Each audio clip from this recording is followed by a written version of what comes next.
Butelevu ku Soul TV kwoli munafa tulaba. Tukwaniriza na tere nkyalero enakuso mwezi linya omwezi ogwa January omwaka 2022 mu mwaka gukyali mupya. Program omonyo kumacha bwete bwetandise nkyalero tubakulisayo mu program musunsuzi era netu babuuza ko nti mwasuze mutya basebo ne banyabo mwebale kulaba Soul TV era ffe munnyo. Akaseera kano kabeera kabya bufuzi na kubaganya birowoozo ku nsonga eziriwo. Omwaka mupya tuteekwa neera okutunula kemabega ate tunule ne maaso wajje tulaga tukube tooki mu byobufuzi butya bwe bimiridde n'okwongera okwekaanya ensonga nga bwe ziri. Amanyi nze Tusima Polo nyongera okwaniriza ku program. Tumanyi nti akaseera kandibanga si kangu. Fizi tuuse abazadde bananyini masomero bakatubako ensonga eyo yonna manyi nti muteeko kubanga muli bize neera tujja kumalako mu mbeera eyo. Negatiddwa kuba na byabufuzi. Alex Waiswa Mufumbiro ye amyuka omwogezi w'ekibiina ekya National Unity Platform kibiina ky'ebyobufuzi ku ludda oluvuganya gavumenti ekisingayo obunene. Nkwaniriza Alex ku Soul TV omunyo ku macha. Buza batulaba. Sanyuse nnyo okubeera wano amachaga olwaleero ku Soul TV okujja okuwayamu ku nsonga ezikwata ku nnyaffe Uganda. Era ninjagala okulamusa bannankyukakyuka bonna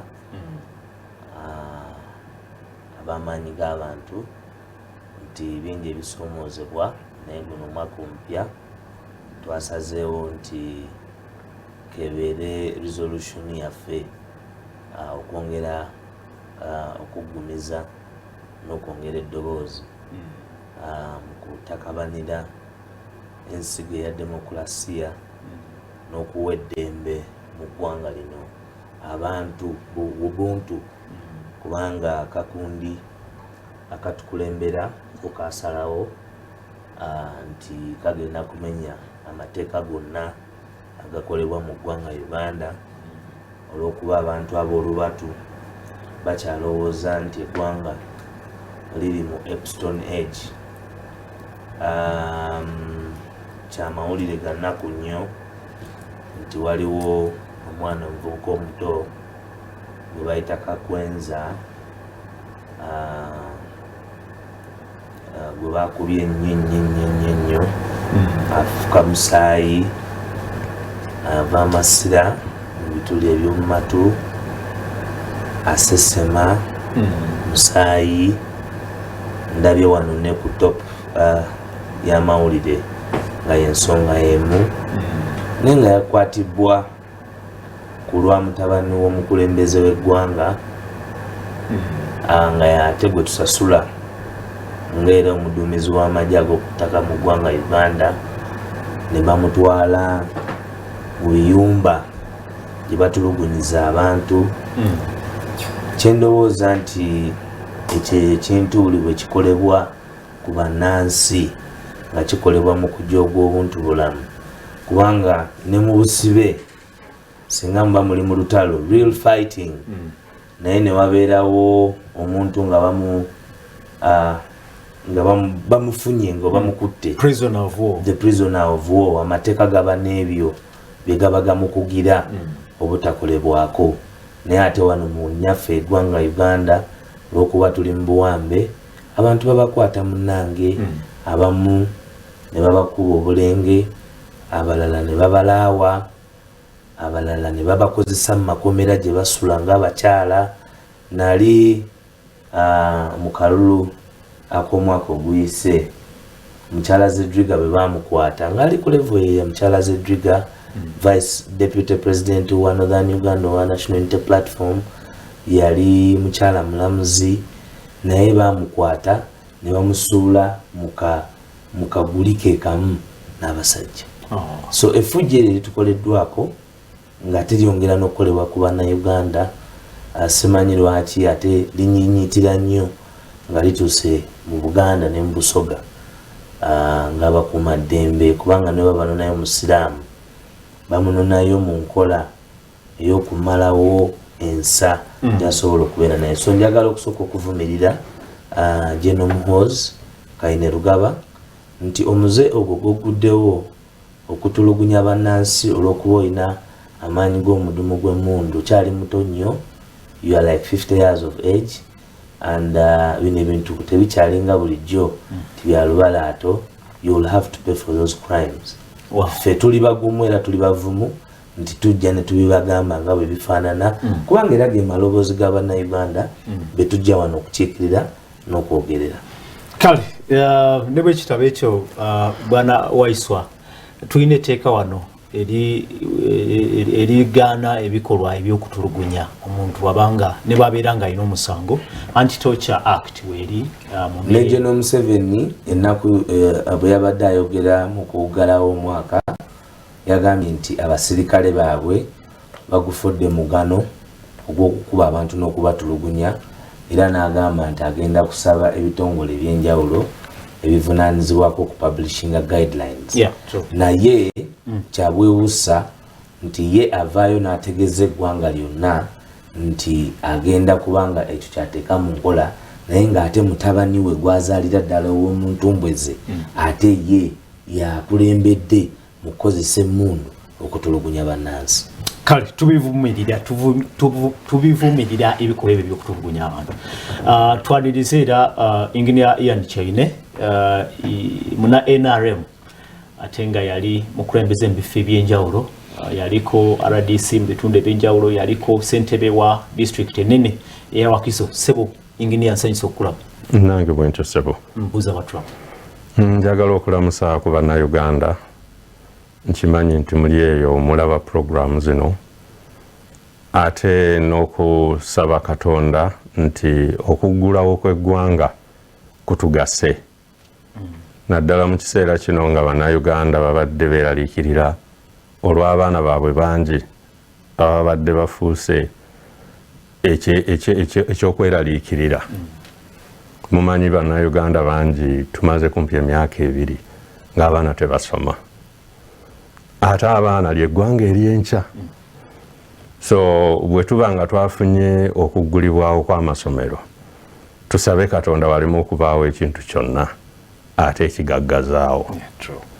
Era buli muntu akole ekisoboka. Ntunuulidde nnyo bannaffe abakulembera amasomero nga balina omulimu munene, naye omulimu ogwo tugutransfaring tugukolere wamu n'abazadde, kubanga abazadde balina obuvunaanyizibwa bunene okulaba nti eggwanga ery'omu maaso libeerawo nga bayita mu famire zaabwe. Olwekyo ndaba nga ekintu ekyo kikulu nnyo. Ekyokubiri, bizinensi nnyingi naddala ze bayita night business zaali zoonoonese nnyo.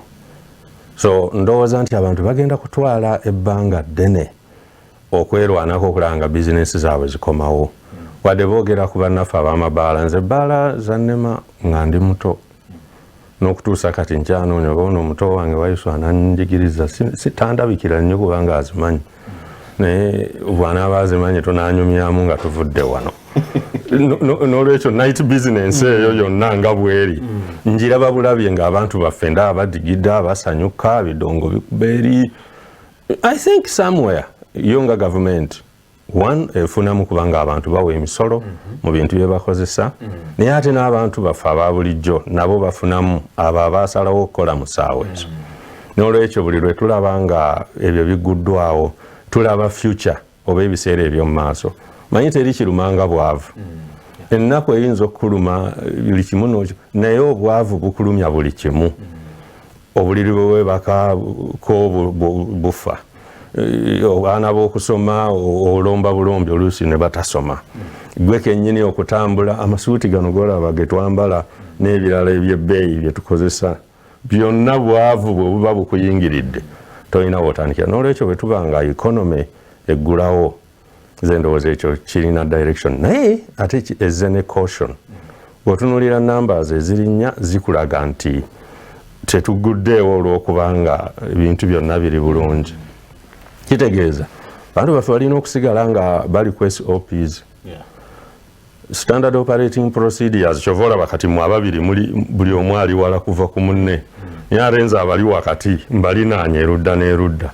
so bwe mba nsigadde ndi ku standard operating procedures nendekako masiki yange mba nkyagoberera nti embeera tennateera naye nga okusinga byonna tusaasira nnyo bannaffe abafuna ebizibu mu kiseera kino ate era netuvumirira nnyo abo abakozesa obuyinza bwabwe obubi kubanga lino eggwanga lyaffe ffenna tewali muntu n'omu yandyagadde kuyisibwa bubi olwa interest ez'omuntu omu ate oluusi abantu abamu baagala nnyo okukolera mu interest z'abantu abalala nga beefudde nti bali bye baagala ate oluusi nga si bye babatumye n'olwekyo tulina okwegendereza ennyo kyovola nti tulina okusigala nga tuli eggwanga eritambulira ku mateeka ti buli muntu yenna alina kyakola ajjukire nti essaawa yonna etteeka bwe linaaba livuddeyo lijja kumusanga ng'aligirite asasulire ekyo oba limu exonerating kyenva nkubiriza abantu nti buli bakuzaako omusango toyogera bwogezi n'okaabira eyo ku lugulu bannange batuli bubi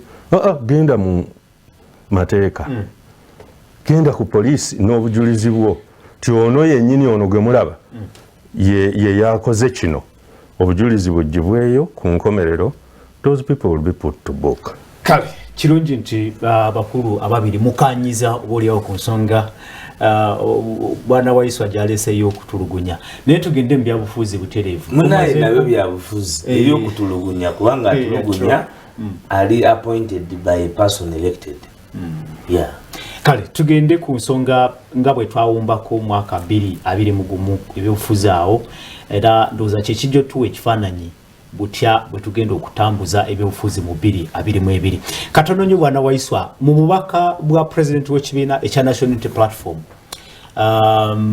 yali yekokola ebyobufuzi ebijuddemu enge ebijuddemu obutayagaliza ebijuddemu n'okulwanagana naye nga okusingira ddala yekokola na opposition botumiddekawo mu ntandikwa banankyukakyuka statement emu tuwumbye tutya ebyobufuzi mu 2022 nga tetunakutunula ku 2021 nga tetunakutunula ku 2022.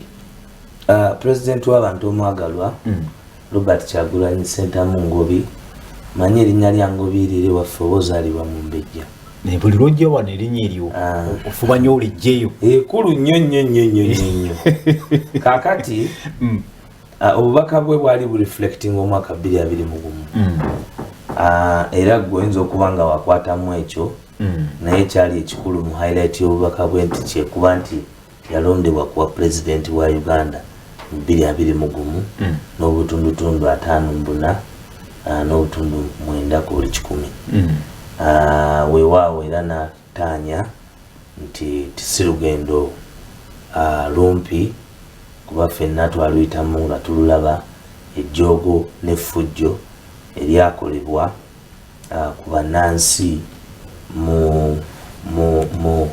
mu mbeera ey'amateeka ekkirizibwa mu Uganda nti abantu banesimbangawo buli myaka 5 ne banoonya omukulembeze era yataanya nti abantu bangi baakubwa bantu bangi baasibwa nga mu kusibwa okwo mu mwezi gwa November ekya highlightinga byonna bwe kwali okusibwa kw'omwami eyali amunominate nze kuba president ekyo nno mu byafaayo bya Uganda kyakugenda mu bitabo kubanga Ali Bukeni n'Obiang Lee abasinga bwe mumanyi ye yanominatinga Kyagulanyi okwesimba kuba president naye ate yamala emyezi 7 nga General Yoweri Kaguta Museveni amusibye ng'amuvunaana okunominating omuntu mu nkola ey'amateeka okumala emyezi egisukka 7 wamu ne banne nga 10 okuli ba Eddie Mutwe ne banne era ebyafaayo yayongedde n'ataanya n'okubiteeka ku record nti gavumenti y'omusibula mu bbwa abasalawo okuvunza wano mu Uganda n'okuba nti banyagululawo mu ngeri etagambika banyaga akalulu mu ngeri y'okweremeza mu buyinza era ng'olwaleero omuntu akyatudde mu ntebe y'Abannayuganda ali mu ntebe enzibe ya General Yoweri Kaguta Museveni ne busigala ng'era bukyali buvunaanyizibwa owaffe ab'enkyukakyuka okulaba nti tutuukiriza ebyo ebyamujja ku muzindaalo okuba nti yali asasulirwa okuyimba, ebyamujja mu kuba ku maato ge kwe busaabala ku biiki ne bimuleeta okujja okununula omugigi gwaffe ogwasuubizibwa nti bwe bakulembeze ab'enkya. Mu bufu obwo ndi mu kuwumbawumba obubaka bwe bwa mwaka kuba bwabadde buwanvu. Mu bufu bwe bumu of course twakubye ettooki mu bisoomozebwa mu lugendo lwe tuliko lwetwewa era lwetulowooza nti kwe kuyitibwa kwaffe oba okununula eggwanga mu busibe eri bano abanyaguluza abalikwata ne balitwala mu matongo nga bwe lifaanana ne liba nga liri mu Jango State. Nti mu buvunaanyizibwa obwo obuyite waliwo ebisoomozebwa. For example, era yakutaanyiza nti wakati mu kwagala okuleeta candidate omu kuba president nga naye yali wiiringi wabangawo enkiiko ez'enjawulo kubanga wabaddewo omwaka guno ebibuzo ebibuuzibwa naye nga tetutuula n'abantu. Twatuula mu nkiiko ezisukka 50. Enkiiko ezo mwabavuganya government era nga twali tutunuulira okujja ne candidate omu. Naye njagala okujjukiza bannayuganda nti mu 2016 General Museveni bwe yali ayingiriye Kampala oluvannyuma era olw'okunyaga akalulu ka 2016 yagamba nti opposition ajja kuba nga agitudde ku nfente by 2021 by 2017 in fact.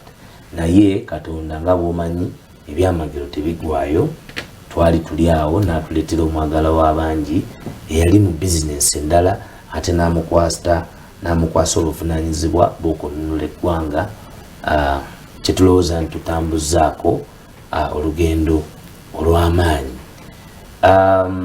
Mu njogera ye nti mu lubuufu obwo nti kyali kyewuunyisa ng'abantu ng'ate ow'ekitiibwa Joyce Ssebuggwawo nga y'omu ku baakubiriza n'olukiiko olusembayo kwani asobola okubeera candidate ng'ate amawulire ago gennyini yali agakwata nga budde bwonna n'agatwala ewa General Museveni era ne bamuwa ekirabo ky'obwa minisita oluvannyuma lw'okuba nga akalulu kaggwa. General Museveni abadde n'enkola ey'okunoonya butya bwa isolatinga omwagala w'abangi ku bantu ab'enjawulo.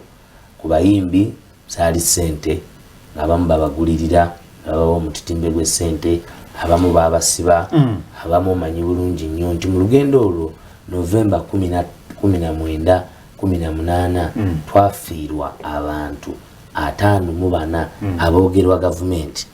Ate nakugamba nti ebiseera ebyo Mwami Enanga yakomawo n'attaanya nti in fact abantu 48 be bafiira obwemage ku 54. Lwaki nkinyonnyola nnyo?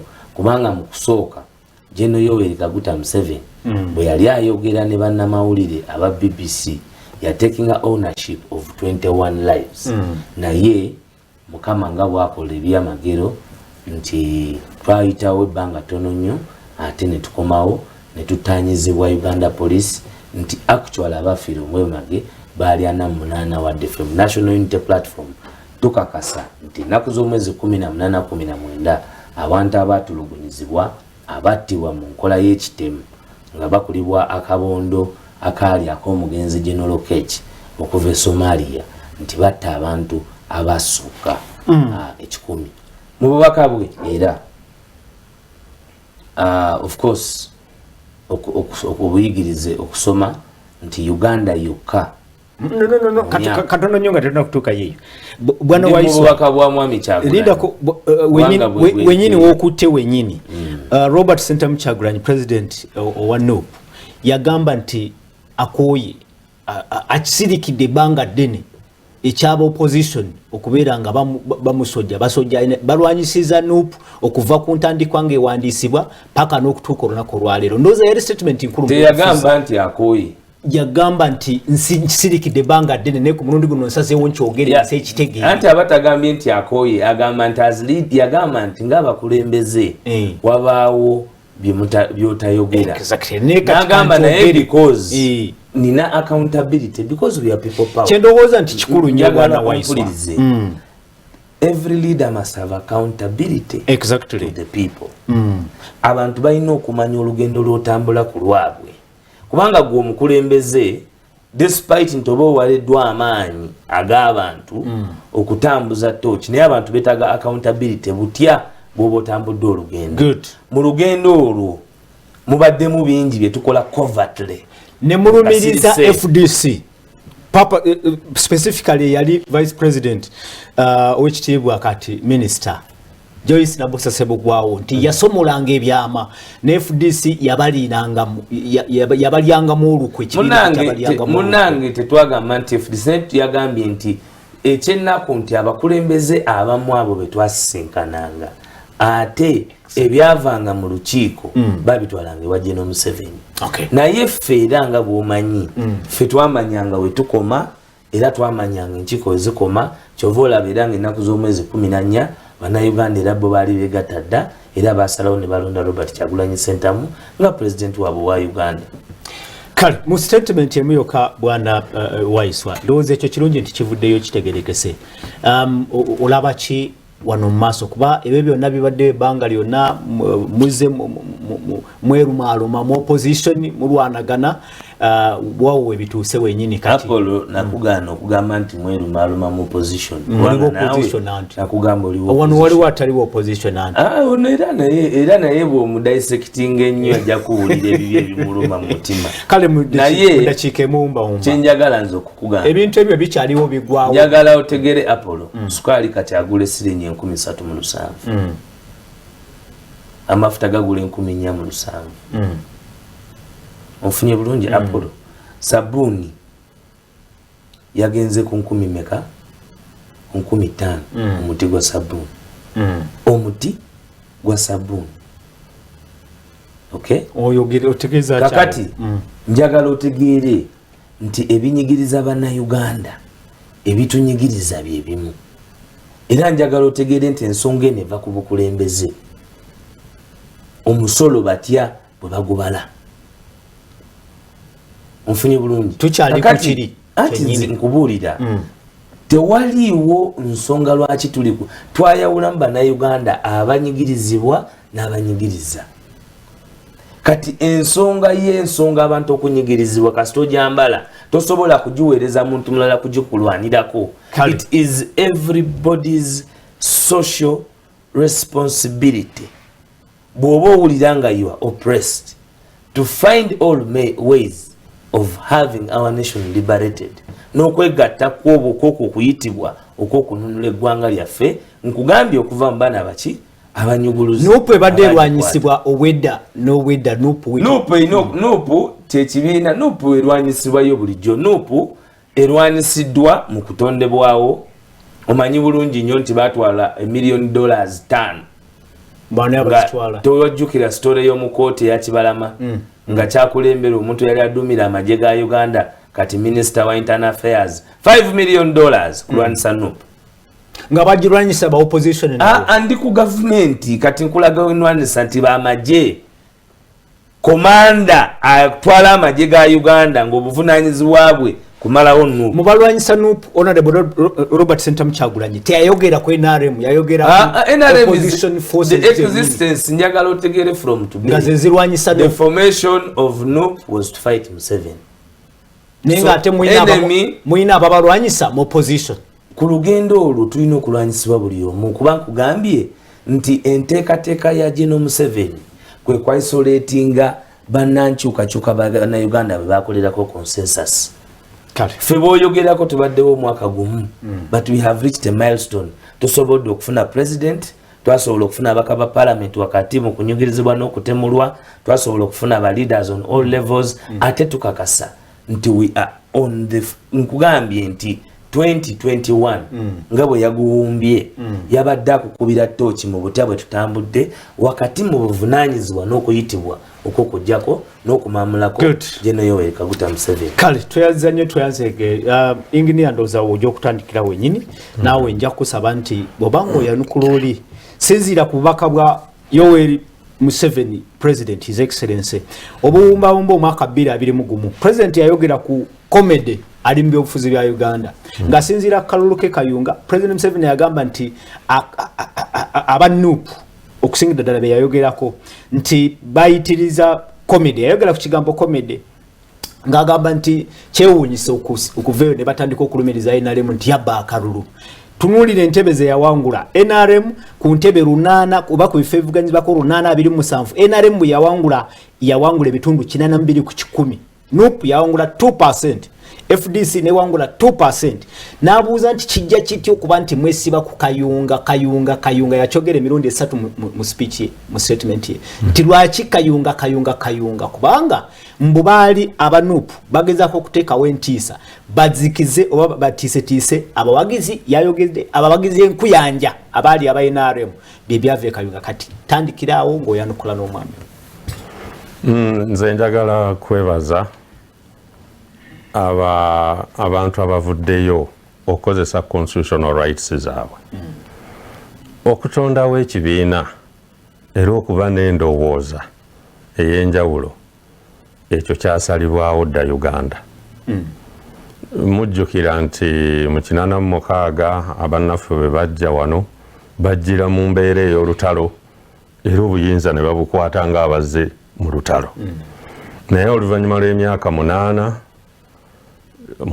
twafuna constitution neega nti abantu banaafugibwanga okusinziira ku kusalawo kwabwe. Abantu oluvannyuma ne basalawo ne bagamba nti abantu tugende mu nkola y'ebibiina ebingi. Kati ebyo byonna tuli mu constitution tugenda okutuuka 25 kati wakayita emyaka 2 nga mu 6 tugamba 27 wa tuli mu 22 nga NRM wakayita emyaka 17 nga NRM efuuse ekibiina. Omanyi abantu tebabyawula. NRM ya 25 ya 25 so gye myaka 17 yo nekola ekibiina kyayo newankubadde NRM yali tekkiririza mu nkola eyo ng'erowooza ejja kwawulayawula mu bantu nga movement eyava mu nsiko. Naye wano ne wabeerawo abantu abakkiririza mu nkola zaabwe ez'ebibiina byabwe ebyedda DP, CP n'ebirala nga bagamba nedda tugende twawule entamu zidde okunywa. Ndowooza nga abantu bagamba nti bwe tuddayo mu bibiina byaffe abawagizi baffe ab'ekinaana bajja kudda mu mugongo gwaffe naffe tukwate ku steering. Ekyo kya buntu omuntu okweyagaliza ekirungi. So naye unfortunately for those abaali balowooza nti ekyo kigenda kutuusa obuwagizi eri obukulembeze obwali mu government ate kyavaamu kirala. Naye ekikulu kyeki kiri constitutional abantu okuteekawo ebibiina byabwe okuvuganya mu by'obukulembeze bw'eggwanga lya Uganda. Era mu nkola eyo sirabawo obuzibu bwonna ekibiina kyonna kati nga NUP okubeera formed. Zenooza nti aba NUP bandifukamidde ne mu Ekereziya ne beebaza Katonda nti baakola ekibiina ekyali kitannaweza na mwaka naye ne kivaayo n'obuwanguzi obwenkanaawo. Zenooza buba bulyaz'amaanyi eri Katonda bw'obanga real okoze ekintu ekitawezezza na mwaka nga banno babadde ffe tuzaaliddwa nga DP weeri nakati tennalooza ku buwanguzi obw'amaanyi n'ettutumu mu kiseera kino va mu byedda nga NUP bwefunye mu constitution ya 95. Ne bannaabwe bwe baddidde mu bigere sirowooza nti baafunye obuwagizi obufaananako bwe butyo ababaddewo emabega aba FDC n'abalala bonna aba CP nabo bakyalwana abajema bakyalwana abo bonna bakadde ku bo. So nze ndowooza kiri constitutional bano okubeera formed naye ate bwe batandika baleme kutandikira mu complaint zokka babeereko n'okwebaza Katonda. Amaanyi bagatadde nze ku lwange ndowooza nze ndowooza nti ebimu ku bye boogera biruma abantu bangi byetaagako obukakafu eggwanga libimanye n'abo abalina ensobi ze bakola bakolebweko. Mujjukira wano abantu abamu era kooti zayisizza abaakola ensobi mu kutta abantu abo abaasobola okuweebwako obujulizi obwegasa era kooti yabakoze eki yabasalidde. n'abalala bakyasobola okusalirwa singa kinaazuukwa n'ekikakasibwa nti gwe naawe mwali involved. Gavumenti yonna eri mu buyinza cannot condone such acts. Tesobola kubeeraawo n'egamba nti oba abantu battibwe. No. Okujjako nga kiri constitutional, okujjako ng'oba omuntu alwanyisiza arrest, nga waliwo obutanwa, ebintu bingi ebibeerawo ebiyinza okuviirako omuntu okufa nga tannagenda mu kkooti. Naye ekigendererwa ekikulu kyandibadde kutwala abantu mu kkooti ne bawozesebwa. Bannaffe abaafa baatuluma nnyo. Era tetuyinza kubeera wano ne tuzannyisa ekigambo ekyo. Olwokubanga gavumenti yaffe oliwo NRM gavumenti yo baafa n'olwekyo baafa. No. Baatuluma nnyo era kitukosa nnyo. Kyatuzza nnyo emabega kyalabikanga ffe abataali circumstances engeri gye baafaamu oba ezaabaviirako okufa ndowooza yandibadde ensonga. Yes, kituufu naye n'abantu bafaamu baali reckless. Kyava ku ki? Abantu bafaamu baali reckless kubanga wadde waaliwo ensonga eyali etutta abantu bano ku nguudo naye ne system ze tukozesa nazo zaali zeetaaga okukolamu improvement. Ensonga lwaki gavumenti evaayo negamba nti ejja kukola compensation kubanga si buli muntu yenna eyattibwa ku luguudo olwo nti yali alwanyisa omusirikale. Waaliwo abantu baffe abaali reckless, twabalaba baalabibwa ku radio ku TV ne cameras zaalaga. So ekyo gye kiri, we regret that. Naye ate mu condition ezibeera mu nsi mulimu ebintu ebimu by'obaako ne control at that material time ne by'otobaako na control. Kubanga ekyagaanya muganda waffe muto waffe Kyagulanyi okugoberera SOPs ezaali zirina okugobererwa nti teyalina control ku bantu abangi abaali bamuwagira oba baali bamuwagira oba baali balaba mulenzi muto. Omanyi ebyo byonna biri mixed up. Abantu abali mu celebrity life kati gwe bw'ofuluma wano abantu bangi bajja kwagala okulaba ani akubiriza programu eyo ni Ian Kyerina abaddeku ni ani agikubiriza kati tomanya baagala kulaba nga bakulinamu interest oba baagala kulaba bakakasa nti yeggwe. Nze abantu bangi basiiba bankubira essimu ama gundi yono omumanyi. So naye control oluusi oyinza obutaba nayo at that material time nga weetaaga enough time. Ekitegeeza engineer ne Robert Sentamu Kyagulanyi naye anenyezebwa ku byaliwo ebitaatambula obulungi mu 18-19. Anti kati bw'otandika okunenya munno naye ayinza okulaga gwe kakati wamanya nti waliwo SOPs naye tewasobola kuba na control. Osuubira otya nti omuntu omulala anaaba ne full control ng'abantu bagenze yeebweru okukakkanya abantu. So naye buli muntu alina amateeka agamufuga. Kyagulanyi yalina amateeka agamufuga mu kalulu ako era nga bayita mu mateeka omwo baalina okumuyimiriza okumukwata bastopinge.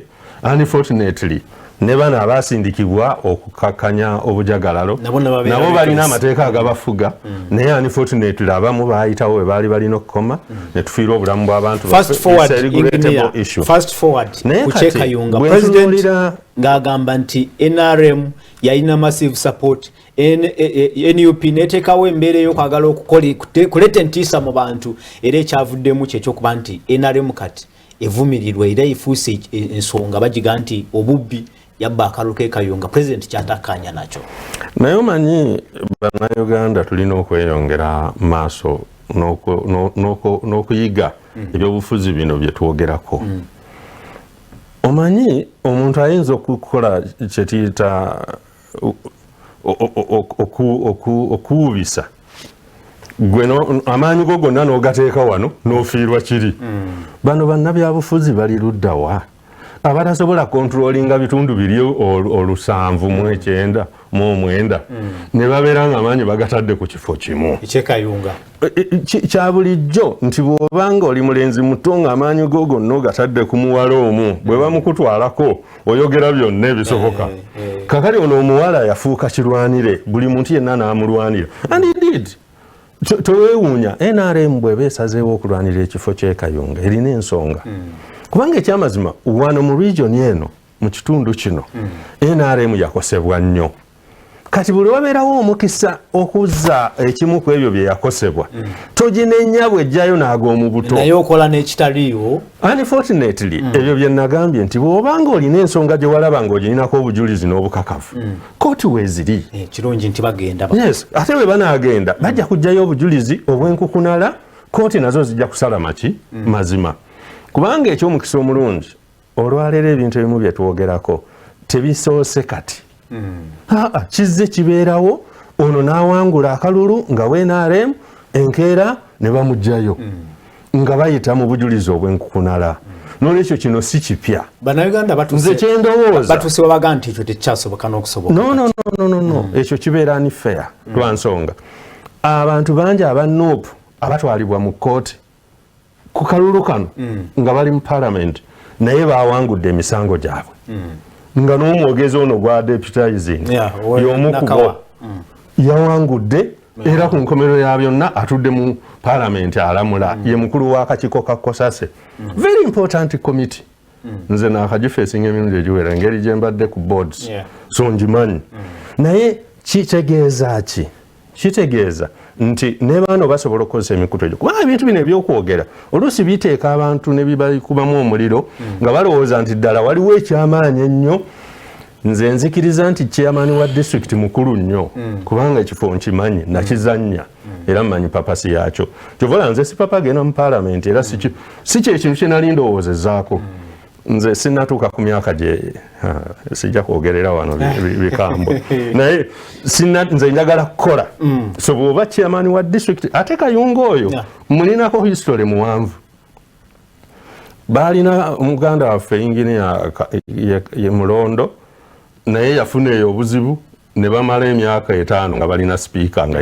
ye chairman waabwe yali speaker kakati olwaleero engineer Dagada n'abeerayo naye yatufaako kati olwaleero omukyala agenza okujja ng'ayagala kudda mu kifo ky'oli eyafa so ebintu by'e Kayunga si bibadde byangu nga district ate ng'ekyali nto nze ndowooza bwe nti president bw'akkubira ttooki nakugamba nti abange kiki ennyo ekiri e Kayunga ye n'agiyita nga bw'ogambye nze ndowooza abaakuyambye ng'omwana omuto ng'omuvubuka ng'akula mu byobufuzi nti yiga okukyusa amaaso g'otunulire n'ebintu ebirala ebinene tikino ekimu ne bw'okifuna emirundi 10 tekiyinza kugasa kyenkanankana nakiri nze ndowooza waba azimba byabufuzi bya ggwanga lye nti mwe abannabyabufuzi abayingidde muleme okutisa amaanyi mu kintu ekimu ng'ate mulina ebirala bingi bye mufiirwa nze ndowooza nti kati olwaleero kye tutwateekako essira bannaffe abannupu bwe baba baagala bukulembeze bategedde enkwe eziri mu byobufuzi kubanga bw'oba tonnayingirayo tozimanya naye teri munnabyabufuzi atagenda kusikiriza ono wayisa omulaba wano naye tunaaba tufuluma wano ajja kunkuba akamba ne mwami kyeyo obulidde wano bwatandiikiriza ti naye alina ebizibu ewaabwe eyo kati ajja kunkuba akamba mwami kyeyo ne lwaki temutunaye nammwe mulina ebizibu ewammwe of course tuba nabyo tetuyinza naye kyenjagala okumalayo bo tebalina naye kyenjagala okumalayo nti mu byobufuzi byonna buli muntu alwana kusikiriza abantu kudda gyali ebyo byonna ebyogeddwa ku bantu abakulu kati baweebwa bwa minisita naki gwe mulimu gwabwe nabo okukyusa gwe banaabeera batya mu ggwanga bano nga tebakyusizza BNRM ng'ate be bangi noli bw'akyusa ab'ebibiina ebirala n'abazza ewuwe aba akola mulimu gwe oyo ye politics era nabo ne bamala ne bafuna era nabo obuwanguzi bwe bafunye balina be bakyusizza abaali bawagira ekibiina kiri olwaleero nga bawagira mwami waiswa yakadde katutwala naye mu dakiika nga 3 zokka kirungi nti owekitiibwa Robert Sentamu Kyagulanyi yagambye mu speech ye nti muyina bye muyize you have learned many things mu kaseera kano akatonotono n'ezo experiences zemuyisemu nti muyina bye muyize tukubire toki mu dakiika 2 kyolaba mu maaso awo wetugenda kakati sijja kusooka kuddeeyo kubanga waliwo ensonga ya President Museveni n'eddakiika ziri 3 gwe bw'oba zosazeewo era nedda sinze nsazeewo ne programu sigaze eddakiika 3 kakati nze nja kunnyonnyola bwe nti kale General Museveni yeerimbikamu okulowooza nti Katonda era bwe yali e Kayunga yagamba nti ye NRM kyeyogera kyekibeere kituufu kubanga bo balina ensigo ya resistance okujeema obujeemu okujeema Abannayuganda kye baba basazeewo nga bwagambye bwe bajja nga abayeekera ne basalawo kye baagala. Ensonga lwaki ayogera ekyoweebwebussa era ekimalamu amaanyi n'okulaga obusajja bukulu okubanga balimba ekyatulemesa okusimba bakandidate mu Western Uganda bakwata abaana Kasese abaali mu lukiiko mu ngeri nga gye batamu Muhindo ne babakyajinga treason Kasese. Bino byenjogera biri mu Uganda. Kati yali ayagala besimbirewo mu komera bebakwatire Kasese be baali abo. Njagala owulirize Western team yatuula nga bagenda okwesunsulamu bonna ne babazingako ku hoteli oli munnamawulire okimanyi ne babakwata ne babatwala ne babasiba paka nga kalu kakoze eki kawedde nga babakyajinze treason buli omu yasasula kakadde kamukamu okuvaayo over 30 people. Kakati ye General Museveni yerabidde nti he is arresting candidates nga bwe bukyali mu 1980. General Museveni kyatwogeza Kayunga 1 yagaana ko Ssaabasajja Kabaka okugenda e Kayunga. It is a point of interest. 2 baatemula Ffeffe Kaserubogo e Kayunga. 3 kumwe yasibira linda kakulu amaanyi gonna mugateeke Kayunga. Sina budde njagala owulirize nkugambye Kasese baakwata abantu. E Busoga Gulume Balyaino yagwa eddalu n'agenda akuba abakyala eyo abali mu kalulu. E Busoga RDC Gulume Balyaino it was on media. So mayhem ekoleddwa ku bantu nga mwagala okusiga ekifaananyi nti tetulina buwagizi bwonna yabwewussa era tewoomesa nakabululu. No mpadde eddakiika 3 nazo tezinnagwa yapo manzize wano mbanzize okwogera ensonga era amanjagala no kale wumba anti kakati malizi kozesa eddakiika kale 2 kwade endala 2 kakati Kayunga nga tuli ne ba propagandists be NRM Museveni yabiyita bintu bibiri goli wano kite kintu kimu comedy or tragedy. It was tragedy nti omukazi yesimbye mu kifo constitutionally mateeka bamukubanga bamukuba basirikale. It was tragedy. Yagamba comedy zake uliriza it doesn't matter yabuze bintu bibiri comedy or tragedy njagala namuwuliriza and I'm telling him it is tragedy. Tabakuma dembe basobola okukuba abakyala nga bwe bamukuba kubanga naye yali amumanyi nti nakwedde twali mu platform zino nenkugamba nti bakuba omukyala era ng'onyangu yanga bwonyanguye Dombo nalagira nti bamukuba jeyo ne plaster agirage olwaleero twamuleta nga ayina amabwa nga tebatwetonderanga ne General Museveni n'avaayo n'agamba nti bamukuba. We are human beings. Okay, we are human beings and bye tukola wano biri historical kubanga byali bibaddewo. We are holding a plug that can erupt and everybody will go into haymare. My brother kubanga bongamba sitawaliwo going forward nga waliwo ettemu erikolebwa ku Bannayuganda akalulu twakawangule Kayunga. And the point lwaki twaliyo is because nawe General Museveni waliyo wasiba opponent wo Kyagulanyi mukomere waka nga omulaba tusobola kubeerayo wamu naye. The reason why you put Kyagulanyi in cells at home is because you are weak as a general to face him in Kayunga. That is why we had interest. Kubanga gwe wali munafu nnyo Abannayuganda tokyalina kyobagamba. You are just resisting nga bwe bakuyita National Resistance Army nti gwe oli mu kuguguba kwebyo Bannayuganda bye basalawo. You don't have numbers. E Kayunga mwenyini yakkiriza twamuwangula yafuna ebitundu 3 mu 5.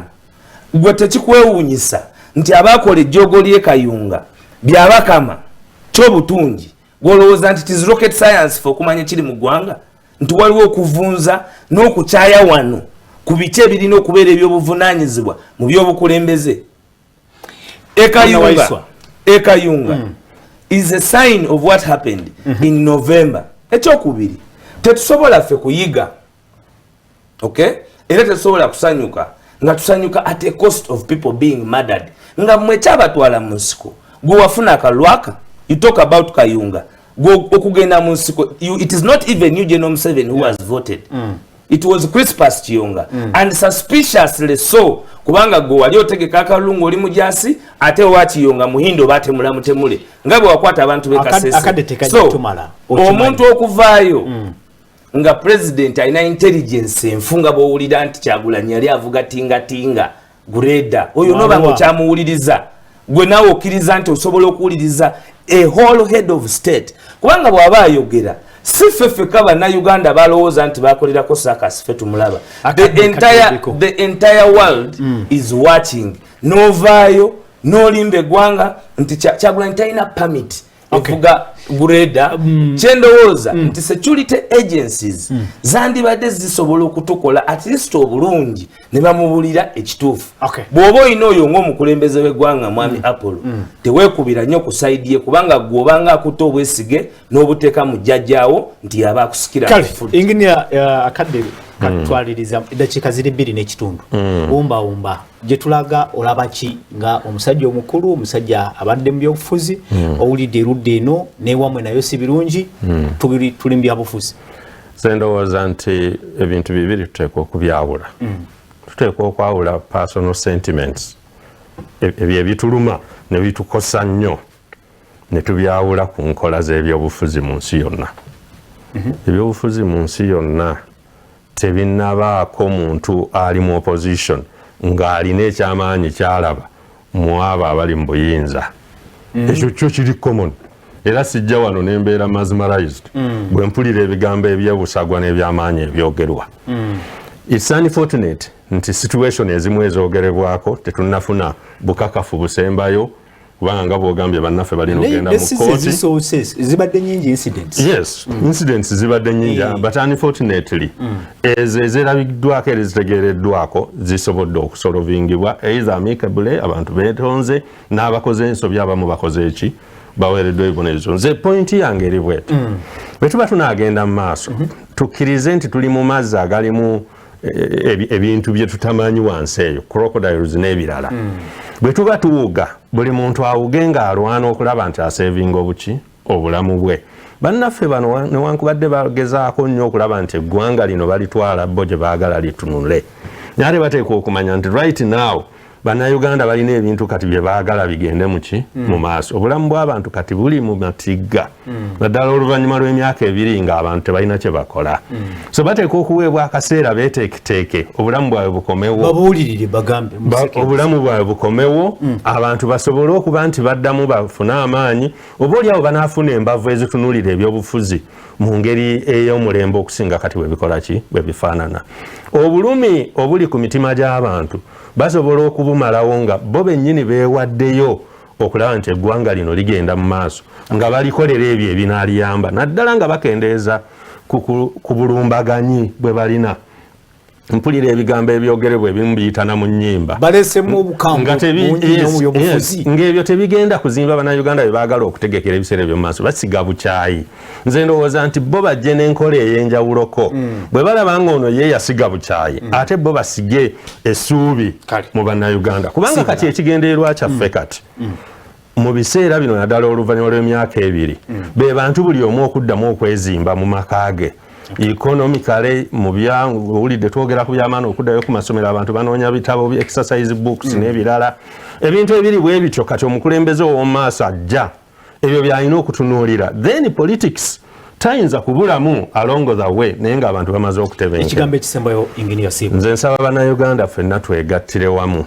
tumale okutambuza eggwanga lyaffe liddeyo ku mulembe oba liddeyo ku luguudo n'ensi zonna kati bwe zikola abantu bonna kati balwanira nsi zaabwe kuddayo ku luguudo ebyobufuzi biryoke bikole ki biteekinga position waiso ekigambo kimu kyokka ndowooza ekigambo ky'omukulu okiwulidde musajja mukulu nti oba oliawo mulesemu obukambwe bungi nnyo mu nsonga ze munange bwobanga baziika bakyalibo nga Franka Senteza Rita Nabukenya oluusi obusungu toyinza kubwewala ate ffe munaye twogera bigambo naye bo balina mundu nkugambye nti Kakwenza Jeno Muhoozi yamukutte era wategedde kyamutuuseeko njagala okubiriza bannankyukakyuka nti guno omwaka let our resolution be the revolution leka tuweeyo ebyo byonna ku lw'enkyukakyuka ly'ennyaffe Uganda kama Katonda abankumire era ntumidde nnyo Chairman Nyanzi olw'omulimu gwe wakola Ssebe Kayunga. Omanyi Nyanzi yawangula Namulaba Kayunga yamukwata n'amufula omwana omuto bagenda kusiba Kyagulanyi nga waliyo chairman Nyanzi. Kale ali ku Soul TV program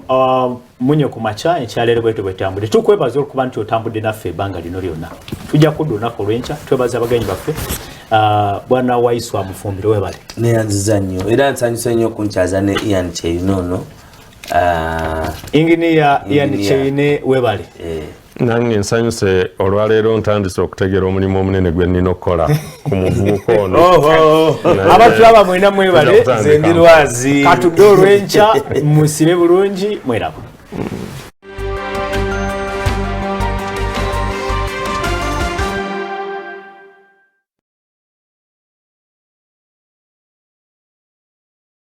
Ebirowoozo by'owulira mu program